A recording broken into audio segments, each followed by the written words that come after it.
Խաթրեմ եկել այսօր։ Ինչ impeachment։ Այս մասին ինչ եք պատմում, որ ուզում եք impeachment նորից գործընթացի։ Սեր Աստծո, չգիտեմ։ Չեմ կարող։ Խոճապի մեջ ենք։ Բայց ասացին նաև կպատանել։ Ես ձեզնից եմ իմացել, բայց Փողոցային պայքար են մտմտում ընդդիմադիրները, այսինքն Դավիթ Համբարձումյանը։ Սա դրությունները ինչ impeachment, ինչ փողոցային պայքար։ Հանրապետականի impeachment-ի գործընթացը նորից թեժացնում է ակամ։ Եվ ԿՊ-ի падգամավորների հետ են զրուցել։ Գիտեմ, Նարեկ ջան, բայց ընտրություններից առաջ, ընտրություններին 6 ամսից առաջ, եթե ես չեմ սխալվում, օրենքով էլ չի թույլ տվել դա։ Եւ մենք փողոցով եւ Հա, բայց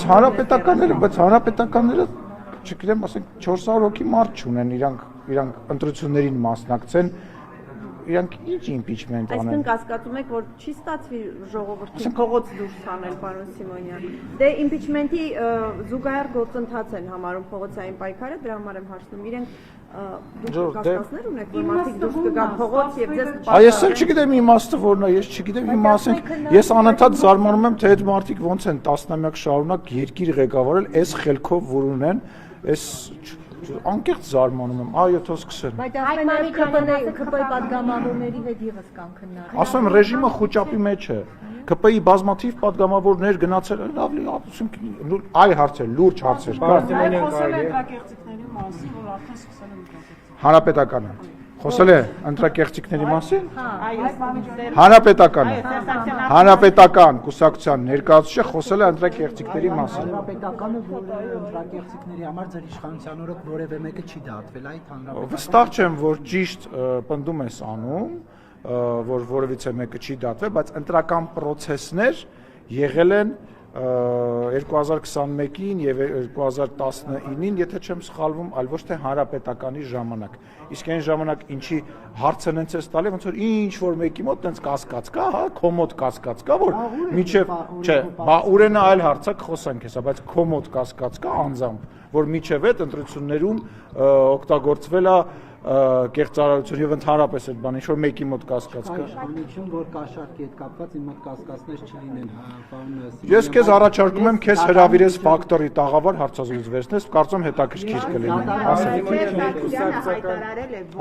Սերժ Սարգսյանը հայտարարել է, որ Մեղրիի հարցով խիստ տագնապներ ունի։ Ձեր թոշակ բարձրացնելը ժուրիկություն է, ընտրություններն արդեն վաղուց է կեղծվել, եւ այս ամենով հանդերձ բնականաբար դուք չպետք է լինեք այլևս իշխանության։ Ես առաջարկում եմ Սերժ Սարգսյանը հաճախ հարցազրույց տա եւ մասնակցի ընտրություններին, եթե կարող է։ Սերժ Սարգսյանին որպես քաղաքական անցյալ եմ վերաբերվում, Սերժ Սարգսյան քաղաքական գործիչ, քաղաքական դաշտում գոյություն չունի, չի կարող ունենալ, այդ մարդը մերժված մնալու է պատմության մեջ, ինքը մերժվածն է։ Ես մերժվածների հետ կապված հիմա աբսուրդ բան է, impeachment, Մեղրի,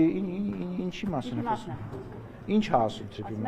Մեծ տագնապներ ունեմ եւ մասնավորապես հիշեցնում է ճանապարհի լայնը։ Թող Վալերյան կախմի, մեծ տագնապ։ Պարոն Սիմոնյան, Ռոբերտ Քոչարյանն էլ կարծում է, որ Հայաստանը ստեղծված իրավիճակից ամենալավը ինքը կարող է հանել։ Իր վերջի ասուլիսում ասել է, որ ամենալավը ես կարող եմ ղեկավարել այս երկիրը։ Սա առաջին հարցը եւ երկրորդը տարբեր փորձագետներ նշում են, որ ներկուսակցական քարոզարշավի շրջանակներում ԿՊ-ն իրապես քարոզարշավ է իրականացնում, դեռևս նախընտրական քարոզարշավը չի սկսված, ասում են գնում են մարզեր, փորձում են ընկած վարկանիշը բարձրացնել։ Ռոբերտ Քոչարյանը թող նախ կարողանա Հայաստան խմբակցությունը ղեկավարի, նա չի կարողանում ղեկավարել եւ ակնհայտ է, որ Հայաստան խմբակցությունը չի ղեկավարվում իր կողմից, այնտեղ դաշնակցությունը վերցրել է իշխանությունը եւ մնացածը ուղղակի սատելիտ է։ Եվ Ռոբերտ Քոչարյանը ղեկավարելու մասին թող չխոսի, որովհետև ես հասկանում եմ հիմա շատ մարդիկ մոռացել են Ռոբերտ Քոչարյանը իր ղեկավարման տարիներին ինչեր է արել, բայց ասենք ով Քոչարյանը թող ղեկավարման մասին չխոսի, Քոչարյանը այլ բան ունի անհանգստանալու, հաջորդ պարլամենտական ընտրություններին ինքը հատելու է շեմը դաշնակցության հետ եւ հայտնելու է պարլամենտում թե իր ամբողջ ընդդիմադիր ռեսուրսը, որը որ հայկական դաշտում կա, այլ կուսակցություններ են վերցնելու իմ տվյալներով, իմ ինֆորմացիայով միանշանակ այդ խնդիրը ինքը ունի եւ այն ռեսուրսը, որը որ այն ընդդիմադիր Հայաստանի Հանրապետություն կան ինչ-որ մարդիկ, որոնք ընտրում են իշխանություն եւ կան մարդիկ, որոնք ընտրում են ընդդիմություն, հա։ 2021 թվականին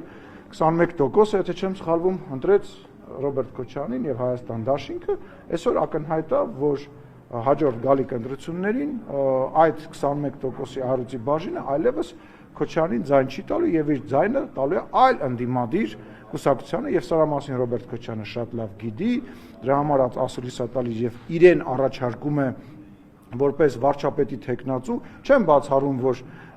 իր անձի շուրջ էլ որ խոսում է անձը նայենք ռեյտինգը եւ այլը, ինքը կարող է եւ տենց հավակնություններ ունենա, բայց ինքը պարլամենտ անցնելու խնդիր ունի, հենց թող նա դրանով զբաղվի, նոր Իսկ երկրորդ հարցը վերաբերյալ տեսեք, ես այնուամենայնիվ ինչ-որ քաղաքական գիտելիքներ ունեմ, չէ, ինֆորմացիա ունեմ, ես վստահ եմ, որ 2-3 ընդդիմադիր ուժ կարող են հատել անցողիկ շեմը, որոնցից երկուսը ակնհայտ կամ չեն հատելու, կամ դժվարությամբ են հատել, այսինքն լինելու է մեծ որևիցե ուժ, դա արդեն ընտրաշավը ցույց կտա։ Կարծում եմ, որ կամ այս նոր ստեղծված մեր ձևով տարբերակն է, կամ Ծառուկյանի տարբերակն է, իրանք երկուսով են մրցելու առաջին ընդդիմադիր ուժ լինելու համար։ Քոչարյանը, թե որտեղ իրանք երկուսն է ձայն են տանելու եւ ձայն են տարել Հայաստան Դաշինքի այդ, այսպես ասած, ընտրազանգվածից, իրանք են իրար հետ մրցելու, թե ով առաջի տեղը կգրավի, իսկ այ Հայաստան Դաշինքը իր Ռոբերտ Քոչարյանով պետք է մրցի։ Իսկ թվում է ով հարցով, ինչ հարց է։ Երկրորդ հարցի հետ կապված բան Սիմոնյանը։ Մի րոպե։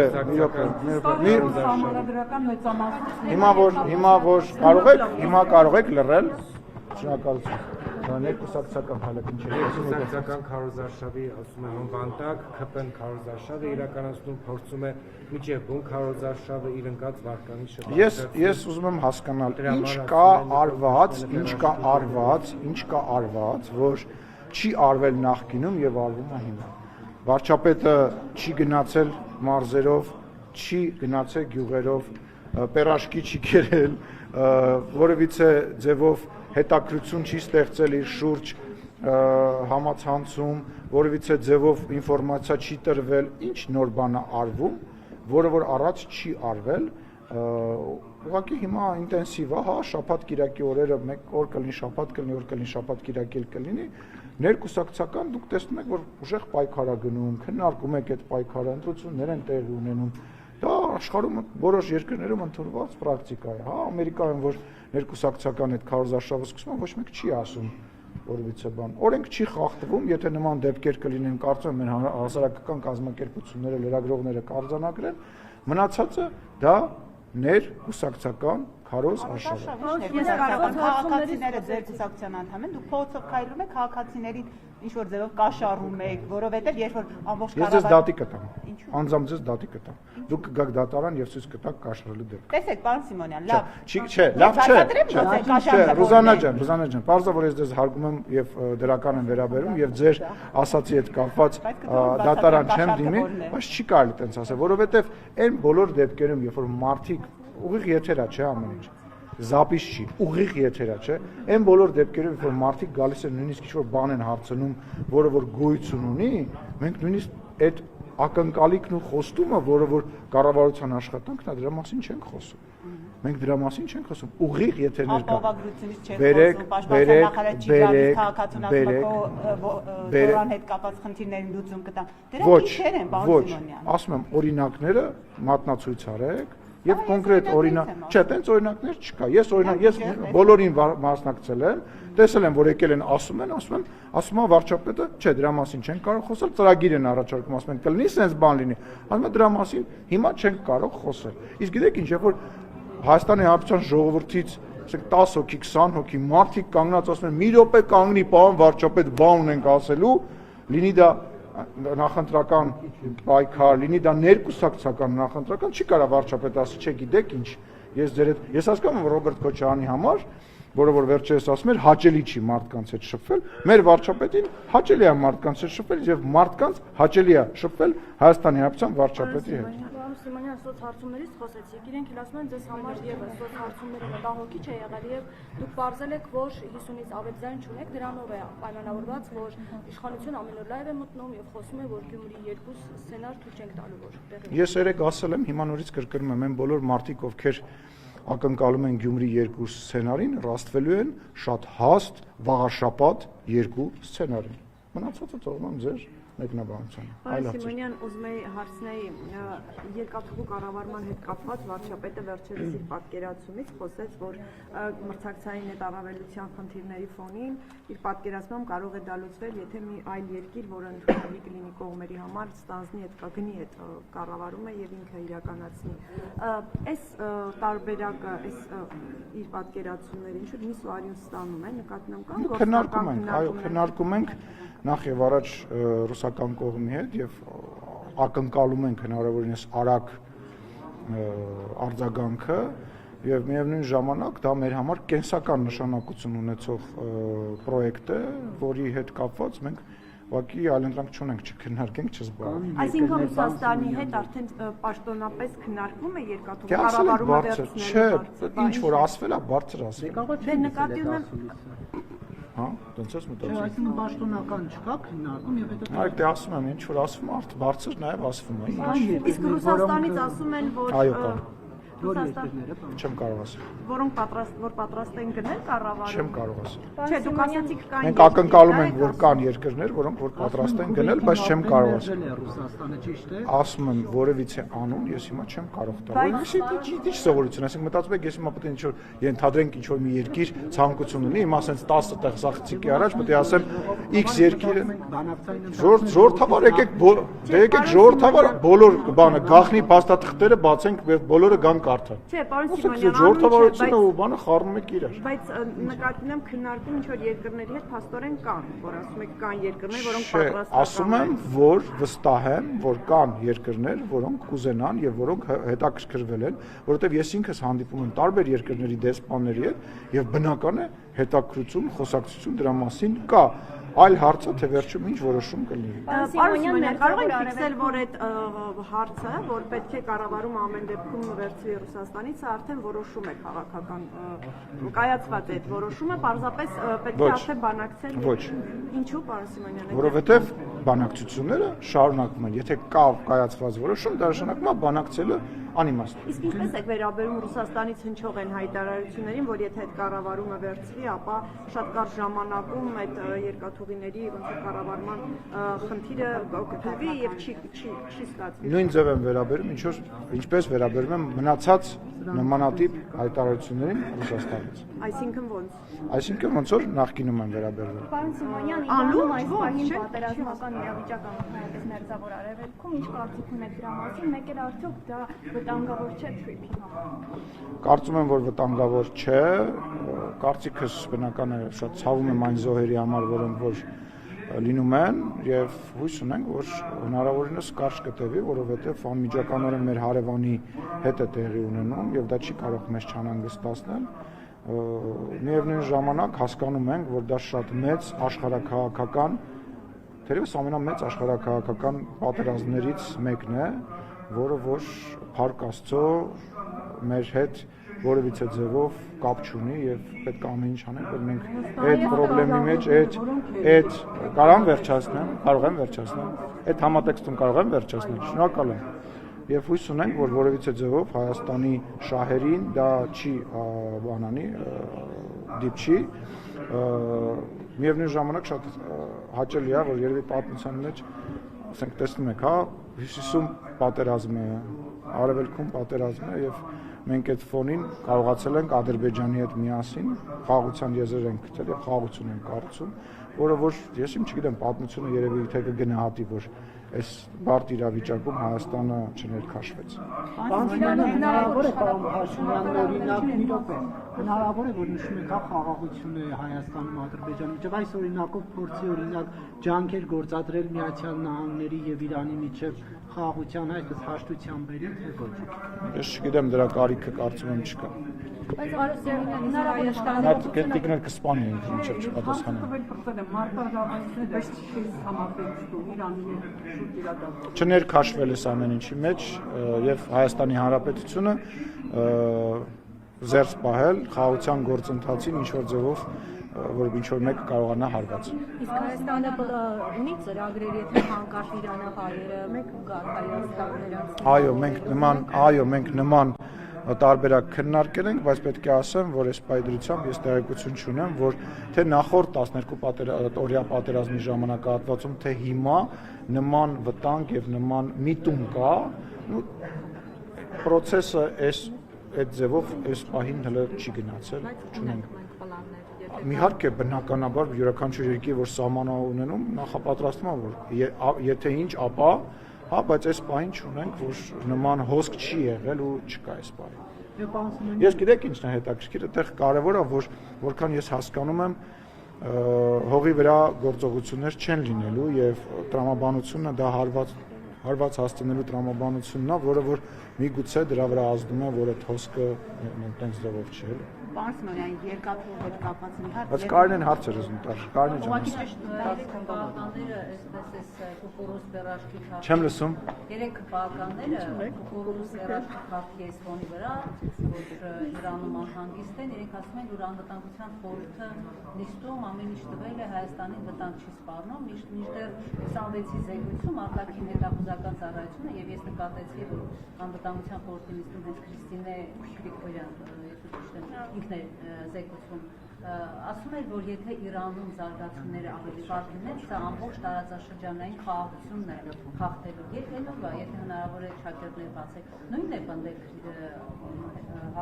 արտաքին հետախուզական ծառայությունը։ Չի եք դուք ենթադրում, որ ես պետք է անվտանգության խորհրդի բովանդակությունը պատմեմ ձեզ։ Նույնն է ասել, ինչ հնարավոր չի։ Հնարավոր չի։ Բայց եթե այդ զարգացումները ամեն դեպքում այս պատերազմը շարունակվի, տարածաշրջանի առումով ինչ վտանգներ են ներկայացնում։ Հնարավոր Ադրբեջանը օգտվի այդ վիճակից, որտեղ նա այդպիսի դատումներ կան, այնտեղ Իսրայելի եթե մեր ընդդիմադիրները շարունակեն փորձել իրավիճակը լարել, շարունակեն ագրեսիա ցույց տալ, որը որևիցե բանով հիմնավորված չի, շարունակվի այն ինչ որ տեղի է ունենում մեր ընդդիմադիր դաշտում, եթե,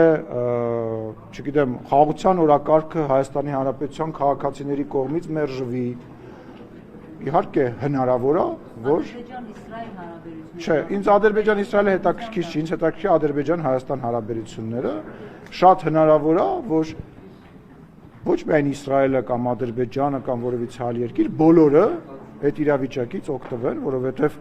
ակնհայտ է, որ, չգիտեմ,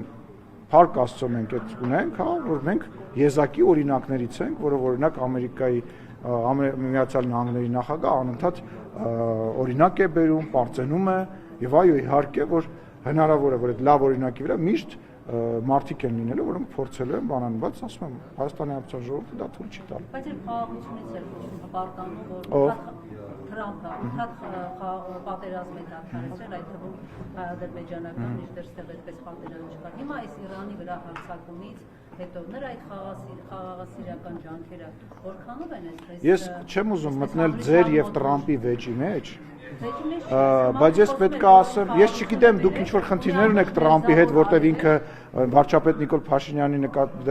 մասին որպես ընկեր է խոսում, դրական բաներ ասում, այդ համագործակցում է, ձեր եւ Տրամփի հարաբերությունները դուք կարող եք կարգավորել, ես որպես Հայաստանի Հանրապետության պաշտոնյա շնորհակալություն եմ հայտնում իրեն այն ջանքերի համար, որ ինքը եւ իր ադմինիստրացիան ներգործել է եւ իր դերը եւ թրիփի դերը եւ իր միջնորդության դերը թերագնահատել ուղղակի հողի վրա նույնիսկ չի կարելի, որովհետեւ ակնհայտ է, որ հենց այդ միջնորդությունը, որ դուք գալիս եք ասում եք, ով է լինելու միջնորդը, ով է գալու, ով է լինելու միջնորդը, բայց չեք գնում մի հատ այսինչ տեղը, բա մի հատ այսինչ բանը չեք անում, ասինքն այն, որ այսօր 2 տարին արդեն լրացել է, որ որևիցե մարդ չի զոհվում, այդտենց վերևից ընկավ, հա, կամ դա պահպանելը վերևից է անգել, հա, ես խնդրում եմ ձեզ մի քիչ դուք լուրջ լրատվամիջոց եք ներկայացնում, այլ երկրի նախագահին մի քիչ հարգալից, մի քիչ ավելի լուրջ վերաբերվեք, չի կարելի, դա կոռեկտ չի։ Արցախի պատերազմը սկսվեց եւ Ֆրանքն էր, նորից հանրապետականն էր իշխանության եւ Բայց դուք մոռանում եք, չէ՞ որ մենք այն ժամանակ ունեինք այլ երաշխավոր, բայց իսկ ով էր մեր երաշխավորը այդ ժամանակ, կասեք բարձրաձայն։ Չէ, չեմ ասում ինչ եք հիշում։ Ով էր երաշխավորը։ Ով էր երաշխավորը, ասեք այդ բառը։ Ով էր երաշխավորը։ Կարինե ջան, ասա, խոսում ես, խոսա։ Չեմ լսում։ Ռուսաստանը։ Հիմա կա տնտեսական շահեր։ Լսեք, հիմա կա տնտեսական շահեր։ Հենց տրիփը, հենց դրա մասին է, որ էմոցիաներից դուրս, երբ որ կա նաև տնտեսական շահ, կա համագործակցություն, հենց դա է ամենամեծ հաղթանակը, երբ որ ասում եք Տրամպը ինչ արեց, որ Տրամպը բերեց հիմնական առիթը, պատճառը, որպեսզի այդ պատերազմը չսկսի։ Ոչ թե ասեց ես ոդկաս կխփեմ գետնին կամ ես եմ ասում ոնց պետք է լինի։ Ասեց որ այդտեղ շահ կա եւ արեց այն ինչ որ վաղուց մենք ասում էինք։ Արեց մի բան, որը որ ձեռնտու է Հայաստանի Հանրապետությանը, Ադրբեջանի Հանրապետությանը, տարածաշրջանի մյուս երկրներին, այդ թվում նաև Իրանին, որտեղ Իրանը նույնպես օգտվելու է այդ տրիփի հնարավորություններից տնտեսական առումով եւ Թուրքիային եւ սա է Տրամպի արածը, որը որ դուք թերագնահատում եք ու որի համար ես շնորհակալ եմ ու որը որ այո իհարկե բա տեսեք չէ Տրամպը Իրանի համար չէր աշխատում Տրամպը Իրանի համար չէր աշխատում տնտեսապես այն ապրանքը որը որ մենք Իրանի հետ մեր սահմանը բաց է եղել եւ բաց է չէ տնտեսական առումով մենք առևտուր ունենք չէ իսկ մենք այդ տնտեսական առումով այդ ապրանքներից մեր երկիրը չի օգտվելու, թե մեր երկրի միջոցով ենթադրենք Ռուսաստան կամ Թուրքիա ապրանք չի գնալու։ Այսինքն դա նոր շուկա է բացվել Հայաստանի համար, որտեղ Իրանը ունենալով սահմանափակ հնարավորություններ առևտրի մշտապես, որ վերջի տարիների ընթացքում կարողանալու է իր ապրանքը իրականացնել, բայց չստացվեց որովհետեւ բասի Կարինի հետ հարցազրույց են անում։ TV-ին վախենում են ինձ կանչեն, բայց թե Կարինեն կարողանում Այո, եւ միևնույն ժամանակ բոլոր գործընկերների հետ Կարինե ջան, կարամ ասեմ։ Տեսել ես որ իրանական ապրանքները եւ իրանացիները գալիս են Հայաստանի Հանրապետություն եւ ապրանքներ է գնում։ Միևնույն ժամանակ Հայաստանի Հանրապետությունը, ով մշտապես հայտարարել է, որ երբևիցե երեխեք լռեք, որը որ երբևիցե չի անի որևիցե քայլ Իրանի Հանրապետության դեմ, մենք այն ապրանքները, որոնց հետ կապված մտահոգություններ կան, այդ մասով բնական է որևիցե առևտուր Իրանի հետ չենք արել եւ չենք անելու, բայց այն մասով, որը որ Իրանը մեր անմիջական հարևանն է եւ մենք գտնվում ենք փաստացի երկու կողմից փակված վիճակում, հա? Եվ Իրանի հետ մեր հարաբերությունները մշտապես ընկալելի է եղել թե եվրոպացի գործընկերների, թե ԱՄՆ գործընկերների հետ։ Դա մեր աշխատանքի մի մասն է։ Դրա համար եմ ասում, տրիփը ձեռնտու է տարածաշրջանի բոլոր երկրներին վերադառնալով ձեր հարցին, այդ դա է կարևոր երաշխիքը, ոչ թե Տրամպը, մարդել կա ասում է, բա Տրամպը 2 տարի հետո ուրիշ նախագահ է ալնելու։ Հարգելիներ ես, դա պրոյեկտներ են, որոնք միջպետական պայմանագրեր են, եւ միջպետական պայմանագրերը ոչ մեկ չի չեղարկում, առավել եւս տնտեսապես ձեռնտու, իսկ տրիփը տնտեսապես ձեռնտու է նաեւ ԱՄՆ-ը։ Եթե օրինակ Միացյալ Նահանգներ արմատավորված լիներ արդեն տրիփում, այսօր արդյոք Հայաստանը ավելի խոցելի չէր դառնա։ Կներես չհասկացա։ Եթե տրիփի հետ հասկացա, լավ։ Այո, որտեղ փոխանցական կարծիք կա, որ հիմա եթե Միացյալ Նահանգները այնտեղ լիներ, գուցեև մեր համար ավելի վատ լիներ։ Ոչ, որովհետև մենք ռազմական բաղադրիչ եւ բովանդակություն չունենք։ Ինչպես հայտարարեց նաեւ Իրանի արտաքին գործերի նախարարը, իրենք որևիցե այն երկրների չեն հարվածել եւ իրենց հարևաններին չեն հարվածում, իրենք հարվածում են ռազմական կառույցներին, որոնք կան այդ երկրում։ Հայաստանի Հանրապետությունում որևիցե ռազմական կառույց չկա, եւ ասեմ ավելին, եթե չեմ սխալվում, իրոք չեմ սխալվում, Սյունիքում մենք ունենք նաեւ Իրանի հպատոսություն։ Այսինքն ես չգիտեմ, ինքը կարծում եմ այդ փորձագետը մի քիչ ուռճացրել է։ Կաթողիկոսին հեռացնելու իշխանության ծրագիրը չիրականացավ, տեսակետներ կան նաև մամուլում տեղեկություններ, որ փորձ է արվում ընտրություններից հետո նորից վերադառնալ այդ թեմային, նաև դրանով է պայմանավորված, որ արդեն կիրակի օրերը Նիկոլ Փաշինյանն պատարագի չի գնում, ներկուսակցական քարոզարշավի է, Էջմիածնի գանձերը Հայաստանից տանելու վերաբերյալ անգամ պատախազությունում որևիցե գործ չկա, հայտարարվում է, որ սա անբակորձ հայտարարություն է եղել Նիկոլ Փաշինյանի կողմից, ինչու իշխանությունը այս հարցում զատնի դրեց։ Նախ իշխանությունը այս հարցում զատնի չի դրել, այլև ջան, որովհետև այն process-ը, որը որ սկսել է, այլևս անդառնալի է, այլ հարց է, թե ինչ փուլում եւ ինչ ժամանակացույցում, ինչպես ասաց Ռուզանը, ինչ գործողություններ կարվեն, այդ գործընթացը սկսվել է Կտրիչ Ներսիսյանը որևիցե ձևով չի կարողանում ինչ ա եղել։ Ինչն է քեզ տենց ուրախացնում։ Չեմ հասկանում։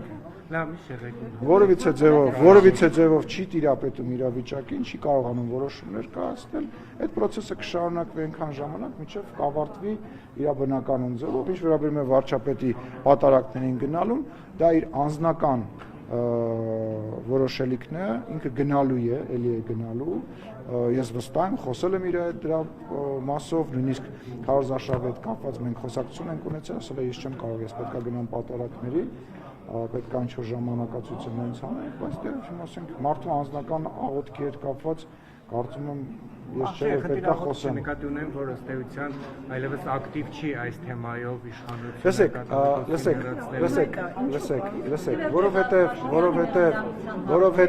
Որովհետև ինչա։ Իվերջո 7-8 ամիս, այսպես ասած,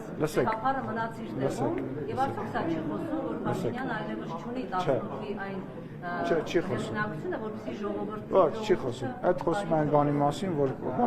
Փաշինյանը ունի պատասխանատվության շատ բարձր աստիճան իր մեր երկրի, իր գործողությունների եւ հախուռն որևիցե բան չի անում, այլ ամեն ինչ անում է շատ հաշվարկված եւ իմանալով, թե երբ ինչ է պետք անել եւ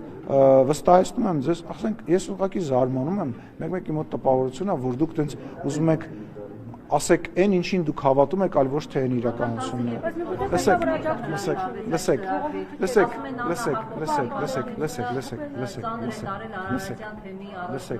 Լսեք, ես խոհանոցում նստած ջադուների բամբասանքները չեմ մեկնաբանում։ Ամեն ջադու, որ խոհանոցում նստած ինչ որ մեկի մասին խոսում է, բամբասում են, ես էլ իբր երեխա ունեմ, ինչ ասես սաղի մասին ինչ որ բաներ են խոսում, հա։ Հիմա ես ստեղ կանգնած, դուք այսքան լրատվամիջոցներով, բա իմացաք մեր հարևան Վարդուշը իրանց սենյակում նստած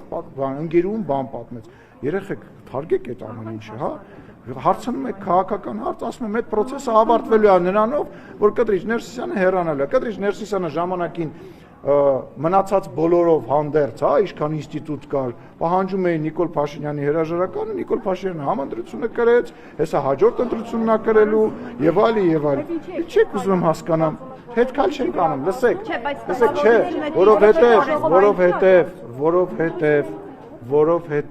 որովհետեւ չենք ուզում որևիցե ձևով այնպիսի բան անենք, որը որ կարող է ընկալվել Հայաստանի Հանրապետության վարկանիշին կամ Հայաստանի Հանրապետությանը վնասել։ Դա ինչ է նշանակում, Սիմոնյան, դա ինչ է նշանակում։ Լավ դե հիմա հարց տամ, էլի, լավ դե հիմա այն դու սկզբից հենց անձամբ դու եկել ես ստեղ, ինձ ասում էիր, սա հարձակում է եկեղեցու վրա։ Դրանից հետո եպիսկոպոսները սկսեցին մեկը մյուսից հերթ տալով հրաժարվել եւ միանալ։ Եկաք չասեցիք, բայց այդ մարդիկ լավ էլի մի խնդրում եմ նորից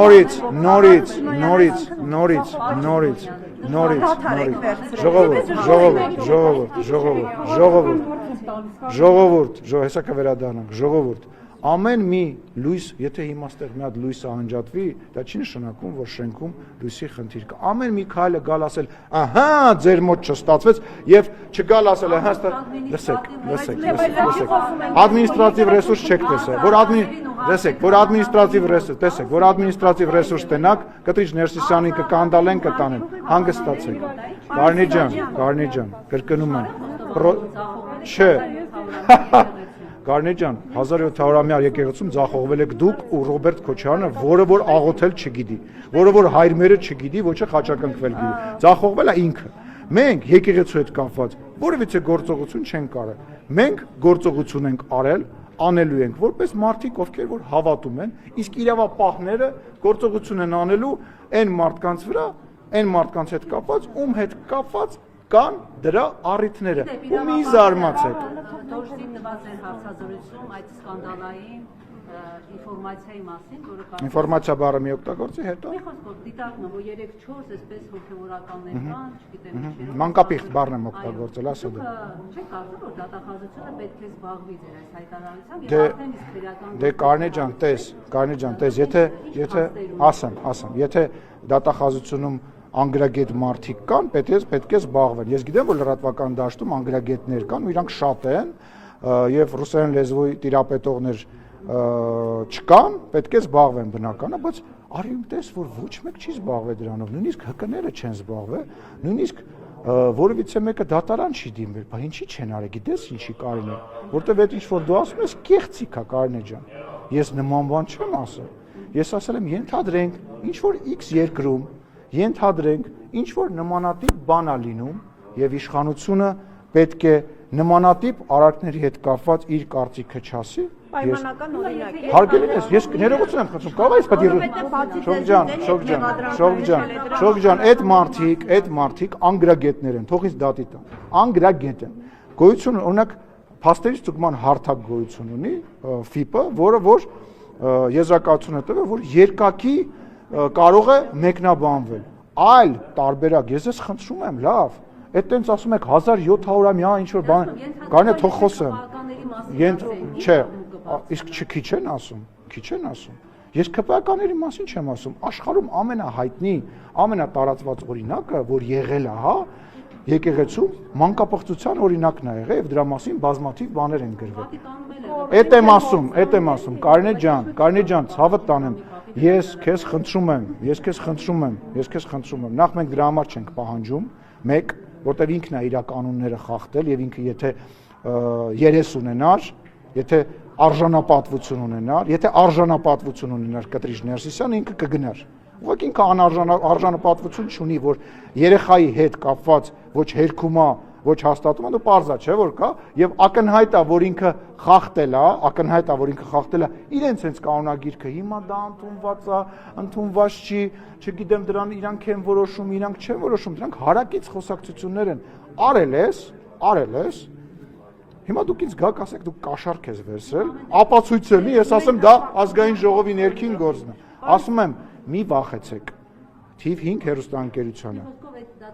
Թիվ 5 Կարնե ջան, ռուսերեն, ես խնդրում եմ, ես ռուսերեն լեզվի դասատու չեմ։ Գնացեք, կրկնում եմ, եթե կա մարդ, որ մեծ փրթում է, խոսում է Facebook-ներում, դոշերն ատեցում, ինչ որ բաներ է խոսում, այն որ տեսա News-ի նախկինում նորմալ լրագրող էր, հիմա այտենց տապալվել է որպես լրագրող, տիկինը խոսքս նենգափոխում էր, ասում էր բառացի ասել է, ժողովուրդ, ինչքան դուք տենց դատարկ թեմաների, աճ պարություններով զբաղվեք, այնքան ընդդիմությունը նույն տեղում դոփելու է, շարունակեք դա անել։ Իսկ եթե կա մարդ իմ հայտարարության հետ կապված, ինչքան ժամանակ անցել, մի 15 օր արդեն անցել է, բա ուր են այդ մարդիկ։ Ուր են այդ ՀԿ-ները մեծ խոսածները, თუ գնան մեկ դիմում գրեն դատախազություն, չեն հավատում դատախազությանը, միջազգային կառույցներին թող դիմեն, չեն հավատում միջազգային կառույցներին, չգիտեմ, հայց թող ներկայացնեն դատարան, որովհետև խնդրեմը կանում է նրանում, որ դա անգրագիտություն, հաճույք եմ ստանում այս թեմայից։ Պարոն Սիմանյան, փաստորեն թող մարդկանց դիմեն, դատարաններին չեն վստահում, այն մարդիկ, ովքեր դատարաններին չեն վստահում եւ քաղաքական օրակարգի հետ կապված հարց ունեն, թող դիմեն Հայաստանի Հանրապետության ժողովրդին։ Հայաստանի Հանրապետության ժողովրդին գնա, ասեն գիտես ինչ, Ալենը սենց բան է ասել։ Հա դու չես ուզում դրա դեմ ձեն հանես։ Այդ դեպքում, երբ որ դրան արձագանք չի լինում, Թեման լավ Պարոն Սիմոնյան, կարող ենք ասել, որ քաղաքացիական պայմանագիրը ամեն դեպքում այս պահին կաթողիկոսին հեռացնելու օրակարգի շուրջ դադար է վերցրել։ Ոչ։ Ինչպես է, հիմա որևէ դրսևորում չի ունենում։ Այդ process-ը չի դադարել, չի դադարում ու չի դադարելու։ Պասիվությունը այդ դեպքում Նախ ներքին կուսակցական նախընտրական process-ներով։ Դե դադար է, էլի վերջ։ Չէ, դադար չի։ Հիմա որ ներկուսակցական քարոզարշավը ես դեռ հարցազրույց չեմ տալիս։ Պարոն Սիմոնյան, Ալիս եմ շատ։ ներկուսակցական ընտրությունների հետ կապված Արիրան գնանք հետո։ Ուրեմն վերադառնանք քաղաքականություն։ Եթե ձեր կուսակցությունը Ջավակի անհրաժեշտ մեծամասնությունը 51%-ը դուք ում հետ եք համագործակցելու, ձեր տեսլական կա համագործակցություն Հայաստանի Հանրապետության ժողովրդի հետ, բայց ես բացառում եմ նման իրավիճակ, ես մոտավորապես ենթադրում եմ, թե ինչ տոկոս ենք մենք ստանալու եւ վստահ եմ համանդրական մեծամասնություն։ Դե որովհետեւ այո, հարցումը գիտեք որն է, հարցումը ով է ձեզ ասում։ Այդ ձեր այդ 24 մյուզի տակը գրած այդ ֆեյքերի բանը եք չափում։ Որտեղ եք նայում։ 21 թվականյան հաջողությունը որտեղ հիմա չկա։ Հարգելիս, նախ սա համապետական քարոզարշավ չի մեկ, երկրորդը դա տենց չի, ընդհակառակը։ Մարդկանց մենք էլ էինք այդ համեմատում, մարդկանց մեջ չկա այն ներվը, չկա այն բացասականը, որը որ կար 21 թվականի ընտրությունների ժամանակ։ Եվ ես ձեր հետ պատրաստ եմ մարջ գալ բոլորի հետ։ Ես ձեր հետ մարջ եմ գալիս, որ քաղաքացիական պայմանագիր կուսակցությունը շատ ձայն է ստանալու, քան 2021 թվականին։ Պատրաստ եք։ Մարջ են գալի, ասեք։ Դուք ասեք դուք ինչ եք ուզում, ես ասեմ ես ինչ եմ ուզում։ Որևէ իշխանության հավակնություն չունենաք, եթե անգամ Ռուզան ջան, դու իմ ընտրողն ես, կոնկրետ դու անձամբ իմ ընտրողն ես։ Հիմա խես տեսախցիկների մոտ տենց բաներ ասում։ Կգնաք։ Տեսեք, դու էլ ես իմ ընտրողը, դու էլ ես մեր ընտրողը, իհարկե։ Գնացեք։ Հաջա։ Կանե ջան, մենք ոչ մեկին չենք կարող արգելել, դա անում է այլ մարմին, մենք դրանով չենք զբաղվում, մենք ընդհանրապես այսքան ժամանակ ոչ մի կուսակցություն չենք արգելել եւ նման բաներով չենք զբաղվել եւ նման օրինակ դուք չեք կարող բերել։ Վերադառնանք Նարեկին։ Նարեկը բոլորին զիջեց, հիմա մենք զիջենք Նարեկին։ Նարեկ ջան, խնդրեմ։ Երկու հարց ունեմ, պարոն Սիմոնյան։ Բայց եկեք մի առաջ կանգնենք, էլի այտենց։ Ընտրական օրենսգրքով արգելվում է ունեցվածքի 30%-ը Հայաստանից դուրս ունեցող անձանց գրանցել ընտրություններին, թե ոչ։ Արդյոք սա իշխանության օրակարգում կա, քննարկում եք, թե ոչ նման վտանգ։ Հիշի երկրորդ հարցը սրան պատասխանեմ, հետո մյուսը չէ, նման բան մենք չենք քննարկում, առաջին անգամ ձեզնից եմ լսում, ես շատ որպես իրավաբան եմ ասում, ես շատ քիչ հավանական եմ համարում, որ Հայաստանում լինի կուսակցություն, որը որ եթե տենց կտրուկ ինչ որ պատճառ չլինի, շատ քիչ հավանական եմ, համարում եմ դա քաղաքականորեն սխալ եւ ես անկեղծ եմ ասում, լուրջ եմ ասում, դուք մեր համար ինչ տարբերություն ազգային ժողովի դահլիճում այն մյուս 40%-ը ով է ալնելու, առավել եւս որ նույն մարդիկ են։ Այսինքն մի ընդդիմադիր կուսակցությունից քոչում են մյուս ընդդիմադիր կուսակցություն, ասում են, ահա Ծիպերյան Նատաշը, ասենք դառնում են այլ կուսակցության անդամ, հետո մեկ է սկսում են այլմիսին գովաբանել եւ գնում են այս ինչ։ Մեր համար ինչ տարբերություն կկոչվի այլ մնացած 40%-ը ԲՀԿ, չգիտեմ, ԼՀԿ, Հայաստան, մեր ձևով, ձեր ձևով, չգիտեմ, մեր համար ինչ տարբերություն։ Մենք չենք կարող այստեղ 100% կազմել։ Պարզ է, չէ՞ որ ընդդիմությունը առնվազն 40% զբաղեցնելու է։ Հա, ինչ ուզում են թող անեն, ինչ տարբերություն։ Մարդիկ պետք է ընտրություն ունենան։ Եվ մյուս հարցը, պարոն Սիմոնյան, ձեր հետագա պաշտոնավարման հետ կապված նշում են, որ այս ներկուսակցական ընտրություններով, քանի որ դուք զիջում եք այլ թեկնածուների, սա արդեն ասում են տեղեկություններ կա, որ մամուլն էլ գրում է, որ քննարկում է, որ այլևս դուք չեք լինի 26-ից հետո ազգային ժողովի նախագահ, սրա շուրջ քննարկում եղել է թե ոչ։ Նման քննարկումներ չկա, ես չեմ կարծում, որ որևիցե մեկին զիջում է, որովհետև այդ ընտրությունները այլ բանի մասին, դա կուսակցական ներգրավվածության մասին է, դա կուսակցության անդամների հետ աշխատելու մասին եւ որևիցե ձևով պրոյեկտել դա այլ բանի վրա, իհարկե չի կարելի, ինչ վերաբերում է արդեն 9-րդ գումարման ազգային ժողովի նախագահի վերաբերյալ ինձ այս պահի դրությամբ որևիցե մեկը աշխատանքից չի ազատել, այսինքն իմ կուսակցությունը, իմ վարչությունը չի ազատել եւ ես որևիցե միտք եւ նպատակ չունեմ այդ հարցը քննարկել։ Այս պահի դրությամբ դուք եք, եթե մեծամասնություն լինեք, դուք եք 9-րդ գումարման խորհրդարանի։ Նման բան չի քննարկվել, բայց ես մենք իմ գործնեությունը որևիցե ձևով չի բերել այն պահին, այն մասին, որտեղ որ ես պետքա այլ բանով զբաղվեմ։ Եթե կուսակցությունը, վարչությունը, վարչապետը մասնավորապես այլ բան կորոշի, ես իհարկե այդ որոշմանը կենթարկվեմ, բայց ես նման ամեն դեպքում խորհրդարանը ես իհարկե նախընտրում եմ խորհրդարանը, նախընտրում եմ մնալ նույն տեղում եւ կարծում եմ, որ դա տրամաբանական է, որովհետեւ չգիտեմ, կարող է շատ հարցերում իրար հետ համաձայն չենք, բայց կարծում եմ որևիցե մեկի մոտ կասկած չկա, որ որպես ազգային ժողովի նախագահ ես իմ գործը այնուամենայնիվ հաջողել եմ եւ ես ենթադրում եմ, որ դա կգնահատվի իմ գործընկերների կողմից։ Ես գործադիր, եթե իմ կուսակցությունը որոշի, որ ես շարքային падգամավոր եմ լինելու, բնական է ես կդառնամ շարքային падգամավոր, ուղղակի խնդրեմն է, որ ես որպես շարքային падգամավոր եմ ցած տեղում ֆռալու եւ Ալեն Սիմոնյանն եմ մնալու, բայց եթե որոշի, ոչ մի խնդիր չեմ տեսնում։ Նարեկ, ես որ BMW ունեի, BMW ոչ մեկ չուներ, սկսենք դրանից ու երկու տարբեր BMW ունեի, նենց որ այդ բաներին մի հավատա։ Նկատի ունեմ զրահապատ, այսինքն անձնական մեքենա ունեք։ Հարգելիս, ես զրահապատ հիմա էլ չունեմ, սկսենք դրանից, հələ ծառայական զրահապատ։ Չէ, դնում ես ինֆորմացիա ճիշտ։ Մի պատտվող լուրեր, ոչ մի ձև չգիտեմ, այդ լուրերի իսկությունը ինչքանով կարող է մոտ։ Որ ես այլ մոլորակային եմ, չէ, ճիշտ չի, ուրիշ։ Պարոն Սիմոնյան, հնարավոր է